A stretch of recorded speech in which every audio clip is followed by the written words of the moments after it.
मैं आपको एक सामान्य सी कहानी सुना देता हूं। जैन धर्म के बारे में एक सीधी सीधी बात है कि इसमें 7 तत्व है। एक जीव है, एक अजीब है, उसके बाद में आश्रम है जिसके रास्ते कर्म फल का आत्मा तक संचार होता है। इसके बाद फिर आप जब मर जाते हैं तो कर्मों का फल भुगतने के लिए पुनर्जन्म होता है। फिर मुक्ति यदि चाहिए तो त्रिरत्न का पालन करना पड़ता है।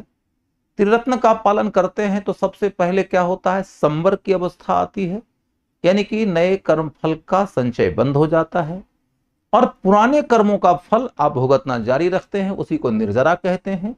जब कर्म की गगड़ी पूरी खाली हो जाती है तो उसी अवस्था को निर्वाण की अवस्था कहते हैं।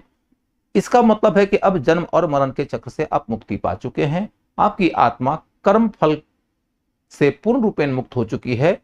कर्म का पुद्गल आत्मा से जो चिपक गया था वो सब के सब खत्म हो गया है। आत्मा अपने मूल स्वभाव में, शुद्ध स्वभाव में आ चुकी है। उसका मूल शुद्ध स्वभाव कैसा होता है, तो उसके लिए एक शब्द आता है अनंत चतुष्ट का। अनंत चतुष्ट का मतलब है कि आत्मा अनंत स्तर के 4 प्रकार के गुणों से संवेद है, उससे अटैच्ड है। वह है अनंत ज्ञान। अनंत ज्ञान की उसी अवस्था को कैवल्य की अवस्था कहते हैं, और जिसको अनंत ज्ञान की प्राप्ति हो जाए उसी को केवलीन कहते हैं। यदि आपकी आत्मा के साथ में कर्म का पुद्गल चिपका हुआ है तो आपके ज्ञान की कुछ न कुछ सीमाएं जरूर होगी। आप ज्ञान की पूर्ण गहराई को नहीं अचीव कर सकते, उसके तमाम डायमेंशंस को नहीं समझ सकते। अनंत ज्ञान के अलावा अनंत पराक्रम भी होता है, अनंत वीर भी होता है और अनंत आनंद भी होता है।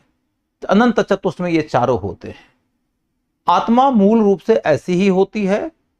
जब जीव और अजीब का मेल होता है और तब आत्मा के अंतर्गत कर्म का पुद्गल अटैच होता है तो आत्मा की जो सत्ता है वो क्षरण का शिकार होने लगती है। और जब आप संवर के रास्ते निर्जरा से होते हुए कर्म फल का अंत कर देते हैं और आत्मा को मुक्त कर देते हैं कर्म के पुद्गल से, तो फिर से आत्मा अनंत चतुष्ट की अवस्था में पहुंच जाती है। यही ओवरऑल जैनिज्म की यात्रा है। समझ गए?